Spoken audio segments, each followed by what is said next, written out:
Guys, we broke up. We broke up. I know I've not told you guys about any relationship before, but today I've decided to be candid with you all and share a little part of me in this particular video. Once upon a time, I was in a relationship that lasted for over 5 months and then it ended. I did a self-reflection and evaluation of events leading to the breakup and then the relationship as a whole, and I made a few observations. And today, apart from the tea, I'm going to share some of the lessons I learned and how I'm hoping to make my next relationship a better one. Yeah, I know most people who see this video will be quite shocked because they never heard about it. Yeah, I'm very open but very secretive at the same time. I don't put everything out there. I put what I want to put out. So, yeah, you can be shocked, but it is what it is. Anyways.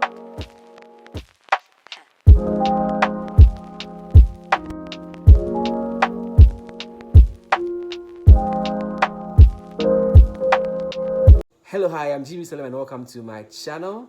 This is GB Interactive and this is an episode of 27 for 27 where I'm doing 27 videos in the month of May because I'm turning 27.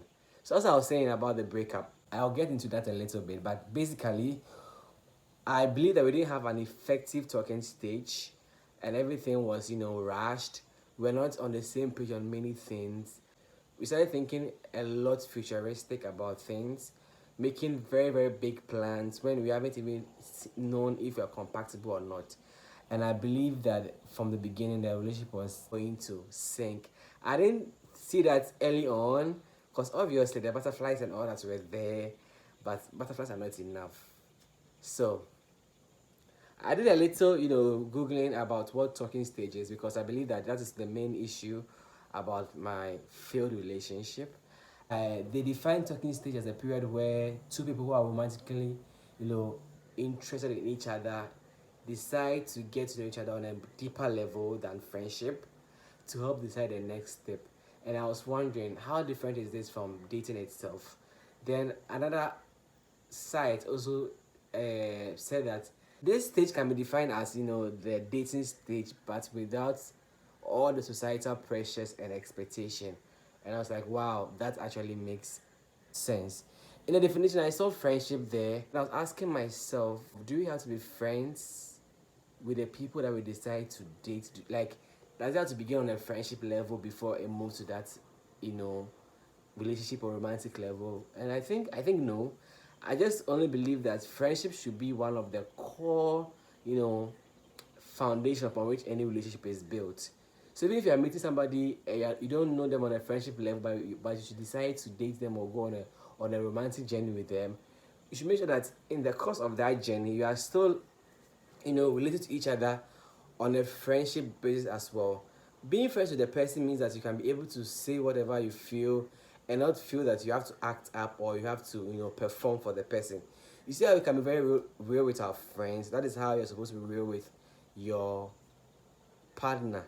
Yeah, so I believe that friendship might not necessarily be a precursor for the relationship, but it should be one of the core foundation of your relationships. I think that is why my relationship didn't, last, because we were not friends.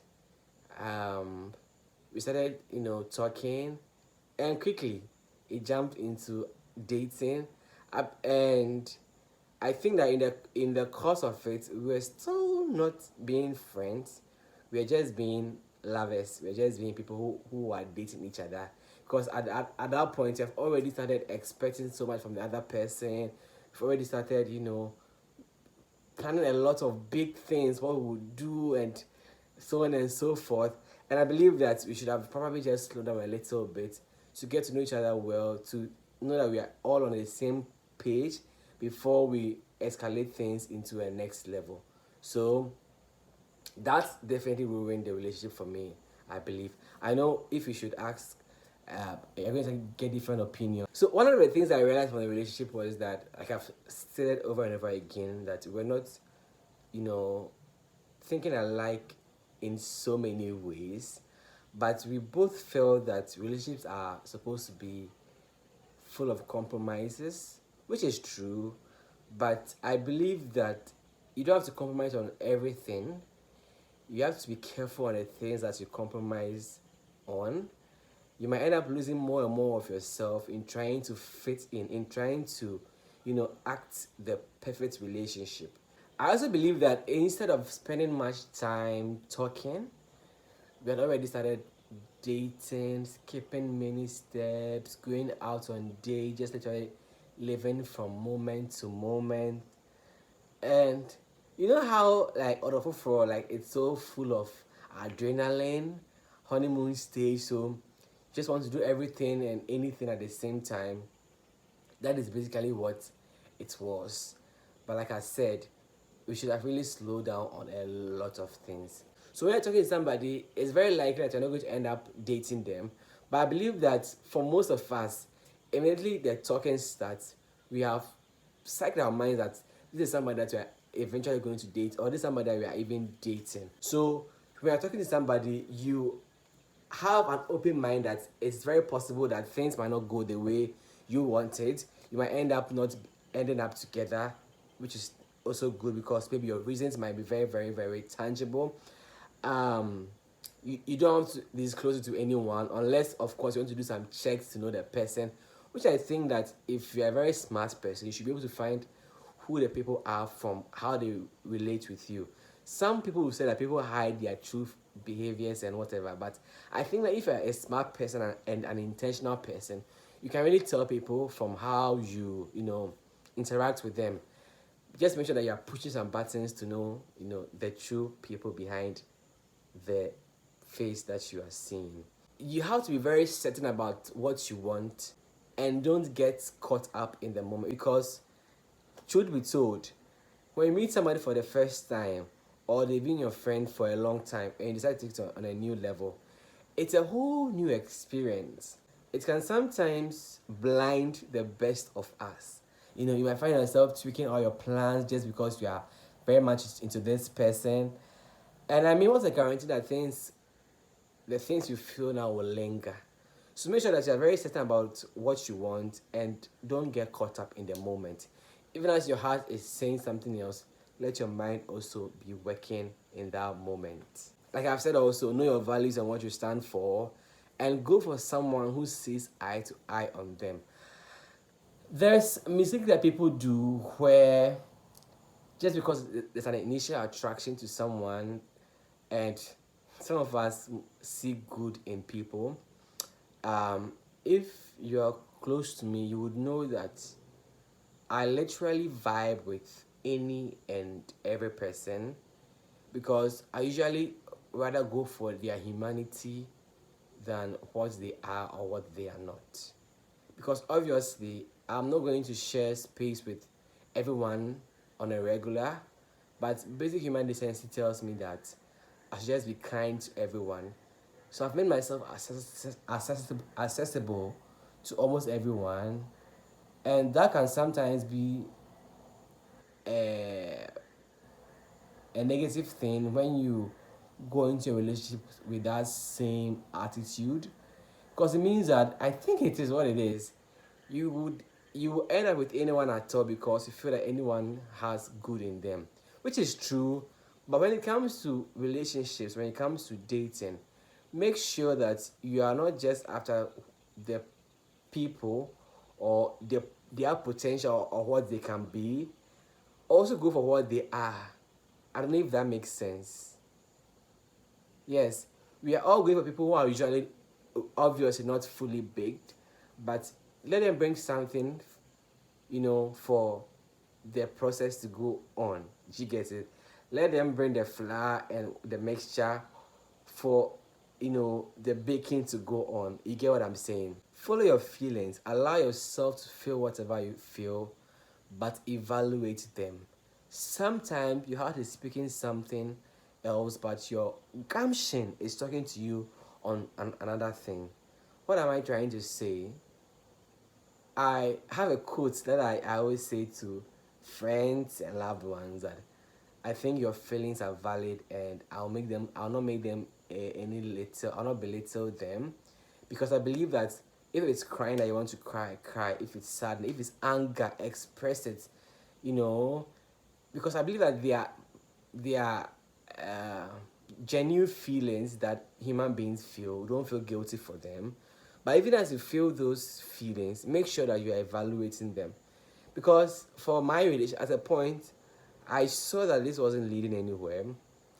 I remember bringing it up in discussion, and then I was told that, you know, the spark wouldn't always be there. So this is a time that we have to fight for our love and blah blah blah blah.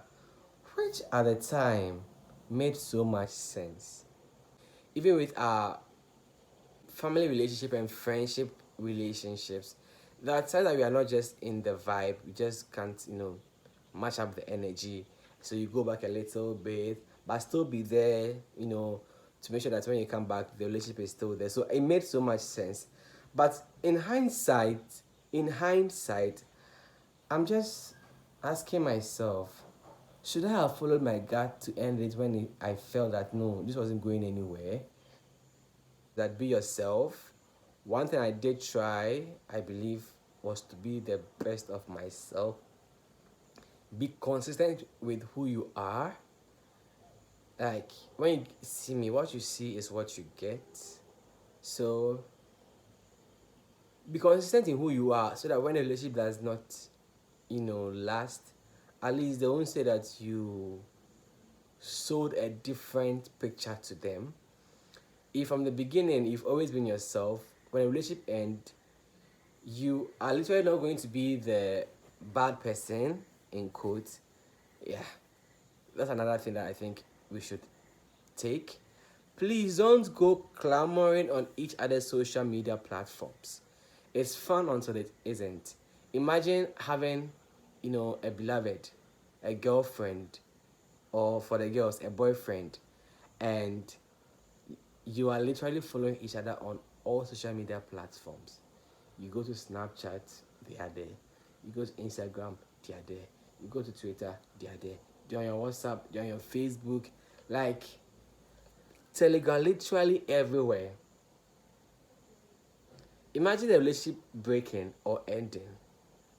And maybe, though it didn't end on a very dramatic or toxic note, you probably want some space for yourself to just, put yourself in the right mind that I'm alone now.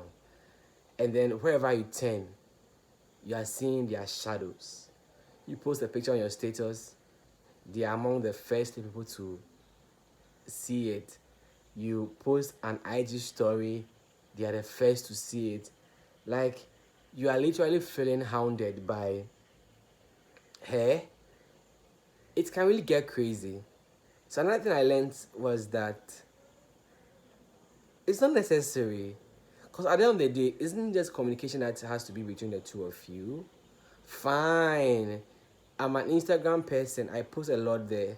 The person might find my lifestyle interesting and would want to follow it. But I just felt like it was a bit too much. So you end up blocking and deleting and restricting and whatever.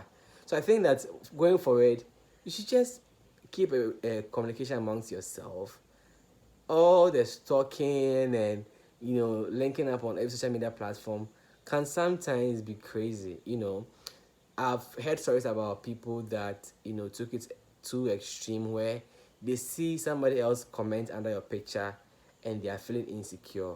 They see so many people comment under your picture and they feel like you have so much public love, and they're asking themselves, where do you put them? You get it. You get, why would you put yourself through that?